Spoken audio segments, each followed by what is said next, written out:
দূর দূর, হঠাৎ করে কেন যে এত চুল ঝরছে বুঝতেই পারছি না। কতদিন হয়ে গেল চুল ওঠা আর থামছেই না। না, এমন হতে থাকলে তো মাথায় টাক পড়ে যাবে। না না না, আজ রাজবৈদ্যের কাছে পরামর্শ নিতে হবে। কি ব্যাপার মহারাজ, আজ আপনাকে এমন চিন্তিত দেখাচ্ছে কেন? জীবনে বড় দুঃখ গোপাল, মন মেজাজ একদম ভালো নেই। সে কি, কি হয়েছে মহারাজ? গোপাল থাকতে দুঃখ কিসের? আর বলো না, মাথার চুলগুলো আজকাল ঝড়ে পড়া পাতার মতো পটপট করে ঝরে যাচ্ছে। আমি তো জানি কেন এমন হচ্ছে, কিন্তু এখনই মুখ খুললে চলবে না। আর একটু বেশি বিপদ বাড়লে তখন মাঠে নামবো। তাই বলুন। এ তো খুব ছোট ব্যাপার, চুল ঝরলে টাক পড়বে, আর সেটা পড়া কত ভালো জানেন? কথায় আছে, যত বড় টাক তত বেশি টাকা। তুমি চুপ করো তো বাপু। যদি টাক থাকলেই টাকা হতো, তাহলে তোমার টাকা কোথায়? যেটা বোঝো না সেটা নিয়ে কথা বলো না। তাই না তাই, মহারাজের ঝরছে চুল, চিন্তার ভাঁজ মাথায়।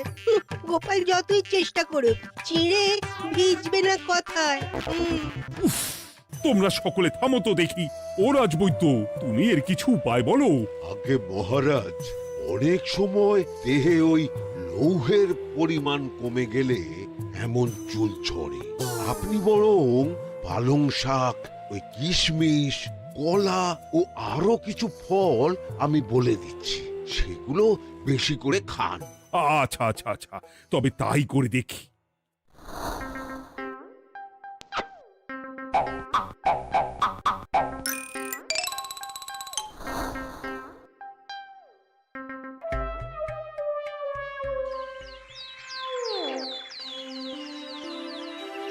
ও রাজবৈদ্য, তোমার কথা মতো শাক পাতা ফলমূল সবই তো খেলাম, চুল ঝরা বন্ধ তো হলোই না।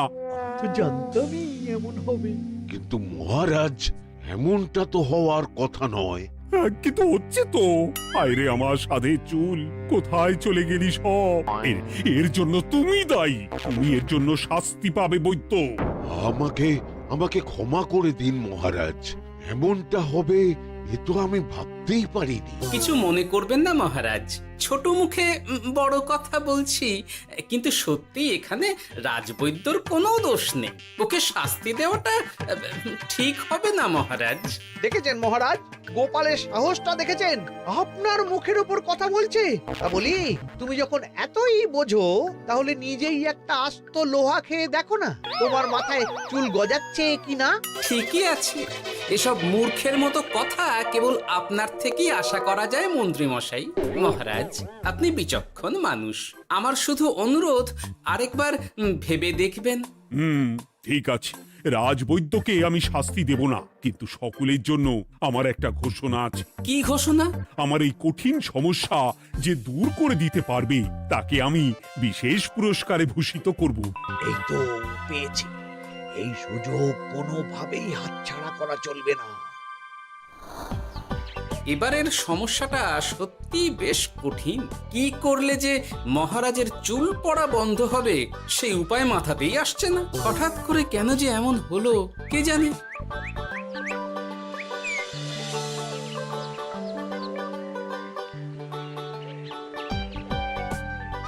ও মা, তুমি এসে গেছো? একটু বসো, আমি তেলটা মেখেই হাত ধুয়ে খাবারটা বাড়ছি। হ্যাঁ, সে ঠিক আছে, কিন্তু তুমি কিসের তেল মাখছো এটা? কি আবার মাথার চুলের তেল? এখানেও চুল, ওদিকে মহারাজেরও চুল ঝরে পড়া নিয়ে আমরা সবাই হিমশিম খাচ্ছি গিন্নি। আরে, মহারাজের অত সুন্দর কালো চুলগুলো ঝরে যাচ্ছে, এ তো ভারী দুঃখের কথা। সে আর বলতে। ওই জন্যই তো আমি বাবা মাথায় এই জড়িবুটি তেল মাখি। এতে চুলের গোড়া শক্ত করে, চুলকে ভালো রাখে, নতুন চুল গজায় সব। হ্যাঁ। কি কি বললে? নতুন চুলও গজায়? সত্যি? হ্যাঁ, বাহ, তাহলে আর চিন্তা কি? আমাকে এই তেলটা একটু দিতে পারবে গিন্নি? মহারাজকে দিয়ে আসি। উনি বলেছেন যে ওনার সমস্যা দূর করতে পারবে তাকে উনি পুরস্কার দেবেন। উমা, এই তাই নাকি? এই তো দারুণ ব্যাপার গো। নাও নাও নাও, তেলখানা নিয়ে মহারাজকে কাল দিয়ে এসো তাহলে। আর জানিয়ে দিও, দিনে 2 বার কিন্তু তেল মাখতেই হবে। হ্যাঁ, আচ্ছা, ঠিক আছে।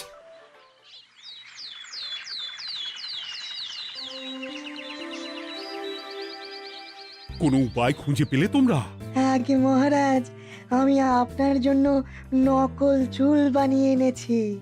যতদিন আপনার চুল পড়া বন্ধ না হচ্ছে ততদিন আপনি এটা পরে ব্যবহার করতে পারেন। সে তো বুঝলাম, কিন্তু নকল চুল তো আর আসল চুলে জায়গা নিতে পারবে না বিজ্ঞানী।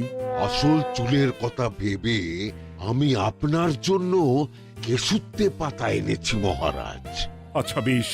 তা গোপাল, খুব তো আগের দিন বকবক করছিলে, তুমি কি এনেছো শুনি? সেটা যথাসময়ে দেখতে পেয়ে যাবেন মন্ত্রী মশাই। এটা জড়িবুটি তেল মহারাজ। আমি এটা আপনার জন্য এনেছি। এতে নতুন চুল গজায় আর চুলের স্বাস্থ্যও ভালো হয়। আমার গিন্নিও ব্যবহার করে এটি, তবে দিনে 2 বার করে মাখতে হবে, তাহলেই ভালো ফল পাবেন মহারাজ। বাবা, তাহলে তুমি কেন মাখো না? আচ্ছা, আপনার সমস্যাটা ঠিক কোথায় বলুন তো মন্ত্রী মশাই? মহারাজের জন্য কিছু আনলেও কথা শোনান, না আনলেও কথা শোনান। সত্যি তো মন্ত্রী, কেন তুমি সব সময় গোপালের পিছনে পড়ে থাকো বলো তো? এরা তো তাও সবাই কিছু না কিছু আমার কথা চিন্তা করে এনেছে, তুমি তো সেটাও করনি। না, আসলে মহারাজ, আমিও ভাবছিলাম আপনার কথা, কিন্তু থাক, বুঝেছি। আহ, দারুণ।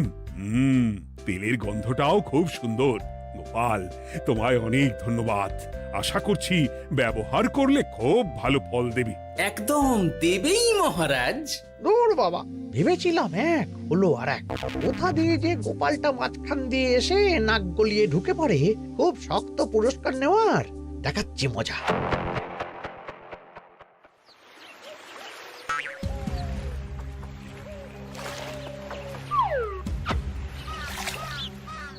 এবারে গোপালের তেল দিয়েই সব কিছু তোলপাড় করব।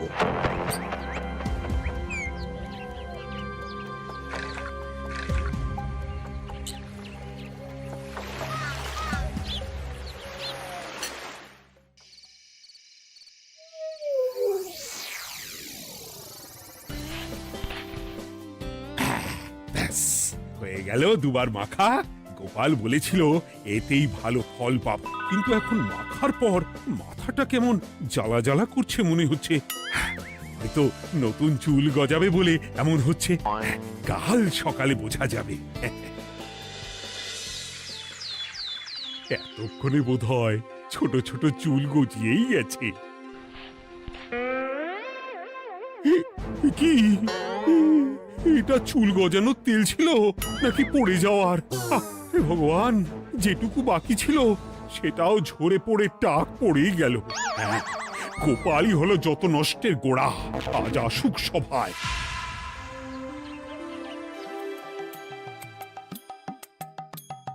এই যে এখন এলেন উনি।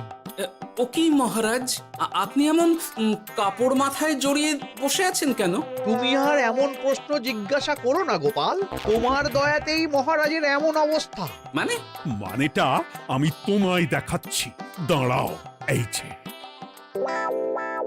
গোপালের দেওয়া তেল মেখেই আমার এমন হয়েছে, আর তার জন্য আমি তোমাকে কোনোদিনও ক্ষমা করব না গোপাল। বিশ্বাস করুন মহারাজ, আমার গিন্নিও মাখে এই তেল, কিন্তু এমন কিছু তো এখনো পর্যন্ত ঘটেনি। আমি আর কিচ্ছু শুনতে চাই না। আমার মাথা ভর্তি চুল আমি ফেরত চাই। যতদিন না আমার মাথার সব চুল ফিরে আসছে ততদিন আমি তোমার মুখও দেখতে চাই না। মহারাজ, আপনার কোনো চিন্তা নেই, আমি তো আছি। এবার এই সমস্যার একটা সমাধান আমি করেই ছাড়বো। কি ব্যাপার, মন্ত্রী মশাই এত লাফাচ্ছে কেন? এসবের পেছনে আবার ওনার হাত নেই তো? না, ব্যাপারটা পরে দেখতে হচ্ছে।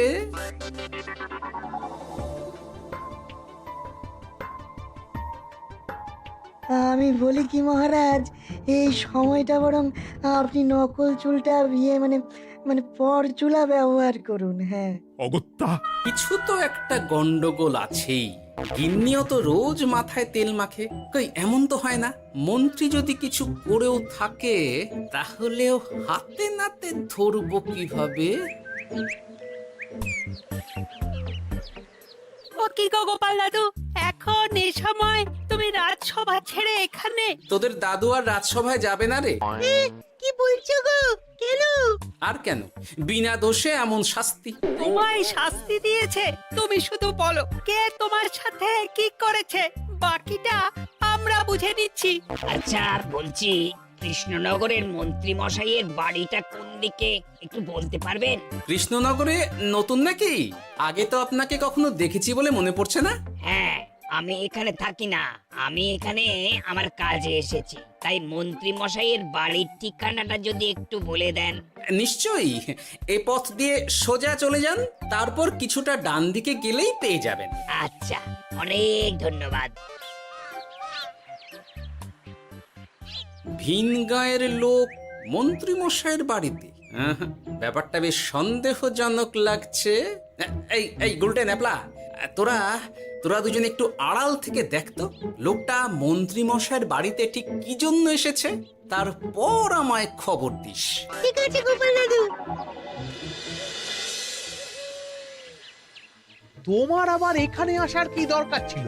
আমি তো বলেছি যে আমি ঠিক গিয়ে তোমার পাওনা গন্ডা মিটিয়ে দেবো। মিটিয়ে দেবে? কতদিন হয়ে গেছে জানেন? দেখো, হয় আমার কীটনাশক আর সার সব ফিরিয়ে দিন, নয়তো আমার জিনিসের দাম মিটিয়ে দিন। কীটনাশক, সার আর কি করে ফেরত দেবো বলো? ও তো সব পুকুরের জলে মিশে গেছে। ওসব আমি জানি না, আমার পাওনা গন্ডা মিটিয়ে দিন, ব্যাস। চল চল, এখনই তাহলে গোপাল দাদুকে গিয়ে সব জানাই। হ্যাঁ, চল চল। দাদু, ও গোপাল দাদু। তোরা এসে গেছিস? আয় আয় আয় আয় আয়।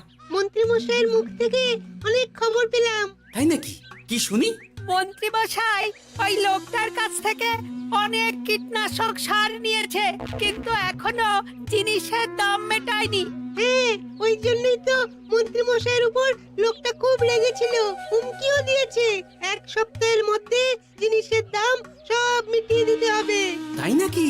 কিন্তু কীটনাশক সার নিয়ে মন্ত্রী মশাই কি করবে? সেটা তো বলতে পারবো না দাদু।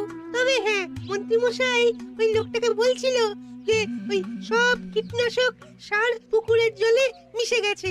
কি বললি? পুকুরের জলে? আচ্ছা, এবার দুয়ে দুয়ে 4 করা গেল। অনেক ধন্যবাদ রে তোদের। বল বল, তোরা কি খাবি? কিচ্ছু লাগবে না গোপাল দাদু, তবে ভোলা ময়রার মিষ্টি খাওয়ালে। আচ্ছা আচ্ছা। কি করে যে মহারাজকে আসল ব্যাপারটা বোঝাই, কিছু তো একটা উপায় বের করতেই হবে। তা বলি বাবা, রাজসভায় যেতে হবে না বলে কি সারাদিন এইভাবেই শয়নে শয়নে দিন কাটাবেন বাবা? হ্যাঁ, উপায় পেয়ে গেছি। বুঝলে গিন্নি, আমাকে একটা জায়গায় যেতে হবে, বুঝলে? তারপর ওখানে যদি কাজ হয় তাহলে আগামীকাল রাজসভায় আমি যাব। কিন্তু তুমি যে বলেছিলে তোমার এখন ছুটি। হ্যাঁ, কি আর করি বলো, গুরুত্বপূর্ণ একটা কাজ, তাই যেতেই হবে। আচ্ছা যাও। ওই গো বিজ্ঞানী, আরে গোপাল যে, বলো। এই এই যে বিজ্ঞানী, একটা বিশেষ দরকারে তোমার কাছে এলাম, বুঝলে? হ্যাঁ, বলোই না। আচ্ছা, এই দূষিত জলকে কিভাবে আবার পরিশুদ্ধ করে বলতে পারবে? কেন পারবো না? জলের মধ্যে একটু চুন আর ফটকিরি দিয়ে দিলেই জল আবার দূষণমুক্ত হয়ে যাবে। তবে ওগুলো দেওয়ার পর কিছুদিন সেই জলকে ব্যবহার করা বন্ধ রাখতে হয়। হ্যাঁ। আচ্ছা আচ্ছা, অনেক ধন্যবাদ, আসি তাহলে। হ্যাঁ,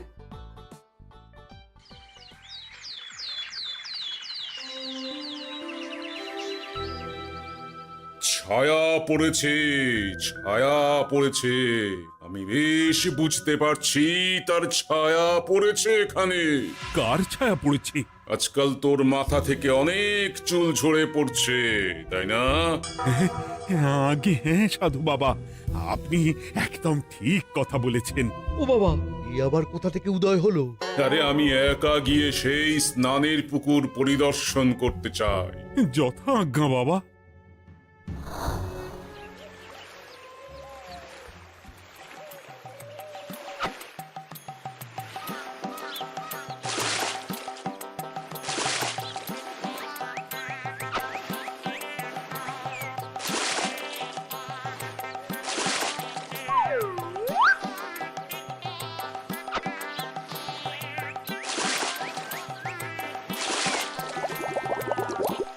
যাক বাবা, মোটামুটি সপ্তাহখানেক এভাবে থাকলেই পুকুরের জল আবার আগের মতো পরিষ্কার হয়ে যাবে।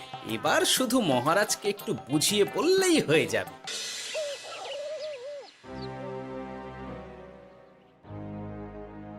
কি বুঝলেন সাধু বাবা? আমার অনুমানটাই ঠিক ছিল। পুকুরের জলে কালো ছায়া পড়েছে, কুদৃষ্টি পড়েছে, তাই এমন হচ্ছে। সে কি? কি কালো ছায়া? যত সব বাজে কথা। জল দূষণ করলাম আমি, আর দোষ পড়ছে কালো ছায়ার উপর। তাহলে এখন কি হবে? চিন্তার কোনো কারণ নেই। আমি মন্ত্রপুত ভস্য ছড়িয়ে দিয়েছি। 1 সপ্তাহ ওই পুকুরের জল স্পর্শ তো দূর, পুকুরের কাছেও যাওয়া নিষেধ। তাহলে আমার মোহরের কি হবে? যথা আজ্ঞা সাধু বাবা। ও কি, তাহলে মহারাজ এতদিন স্নান করবেন কোথায়? সে কথা কাউকে চিন্তা করতে হবে না। মহারাজের ওপরে কালো ছায়া পড়া জল পড়েছে, তাই আগে সেটা শোধন করতে হবে। আমাকে তাহলে কি করতে হবে সাধু বাবা? আমার শিষ্য গোপাল আমাকে আগেই এই বিষয় জানিয়েছিল। আমি তার হাত দিয়েই তোর স্নানের জল পাঠিয়ে দেব। তাই আগামী 1 সপ্তাহ সেই জল দিয়েই তোকে স্নান করতে হবে। কি গোপাল? দেখছো তো মন্ত্রী, গোপাল আমাকে কত ভালোবাসে। আমি ওকে কত কথা শোনালাম, কিন্তু না না না না, কাল থেকেই আমি আবার গোপালকে রাজসভায় ডেকে আনবো। আমি আসছি, আমার কাজ হয়ে গেছে। আর হ্যাঁ, তোর স্নানের পুকুরের চারিদিকে প্রহরীর বন্দোবস্ত কর। কাক পক্ষীও যেন ওখানে প্রবেশ করতে না পারে। আচ্ছা বাবা, আচ্ছা।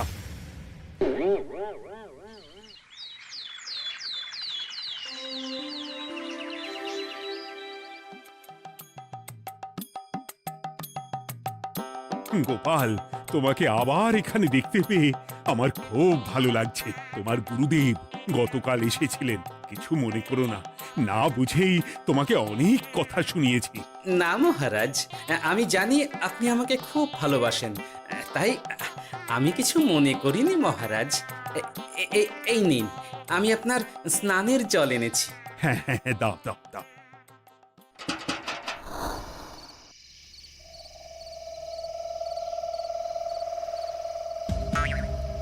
ও বাবা, পুকুরের কাছে যে গিয়ে দেখবো সে উপায় নেই। চারপাশে প্রহরীতে ভর্তি, তাহলে কি সত্যি সত্যি কালো ছায়া পড়েছে? ভালোই হলো, পাওনাদারকে বলে দেবো কীটনাশকটা জালি ছিল। হি হি।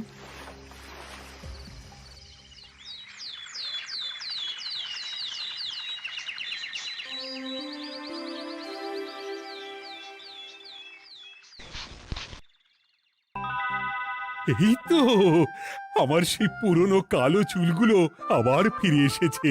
আহা, কি যে আনন্দ হচ্ছে দেখে। আজ 1 সপ্তাহ সম্পূর্ণ হলো। গোপালের জন্য আমার স্নানের পুকুর থেকে কালো ছায়া দূর হয়েছে। আমাকে এই সমস্যা থেকে দূর করার জন্য আমি গোপালকে 100টি মোহর উপহার দিতে চাই। ধন্যবাদ মহারাজ। দূর, আমার আর ভালো লাগে না। সব সময় গোপালই মোহর পায়, এটা তো আমার পাওয়ার কথা ছিল। এদিকে আজকে পাওনাদারও আসবে।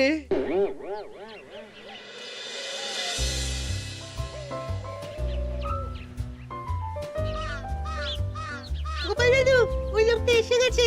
আচ্ছা, আসছি। এটা তো মন্ত্রীর বাড়ির দিকে রাস্তা।